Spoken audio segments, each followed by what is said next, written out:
মিয়ানমারে চলমান সংঘাতের কারণে সেখানে খাদ্য সংকটের সৃষ্টি হয়েছে, যার প্রভাবে বাংলাদেশ থেকে খাদ্যশস্য সহ নিত্যপণ্য চোরাচালানের আশঙ্কা দেখা দিয়েছে বলে মন্তব্য করেছেন খাদ্য মন্ত্রণালয়ের উপদেষ্টা আলী ইমাম মজুমদার। বৃহস্পতিবার সকালে কক্সবাজার জেলা প্রশাসক কার্যালয়ে খাদ্যশস্য চোরাচালান প্রতিরোধ ব্যবস্থা জোরদারকরণ সম্পর্কিত এক মতবিনিময় সভা শেষে সাংবাদিকদের তিনি এসব কথা বলেন। তিনি আরও বলেন, সীমান্ত দিয়ে বড় ধরনের চোরাচালান বন্ধে সীমান্ত রক্ষী বাহিনী, বিজিবি সহ সংশ্লিষ্টদের ভূমিকা আরও জোরদার করতে কাজ করছে সরকার।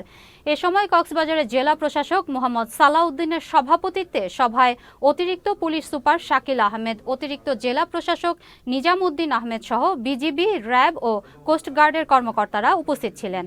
আমরা ভাবছি যে বড় আকারে চোরাচালান যাতে না হতে পারে তার জন্য আমরা সর্ববিধ ব্যবস্থা নেব। এটা তো জেলা পর্যায়ে এটা করলাম।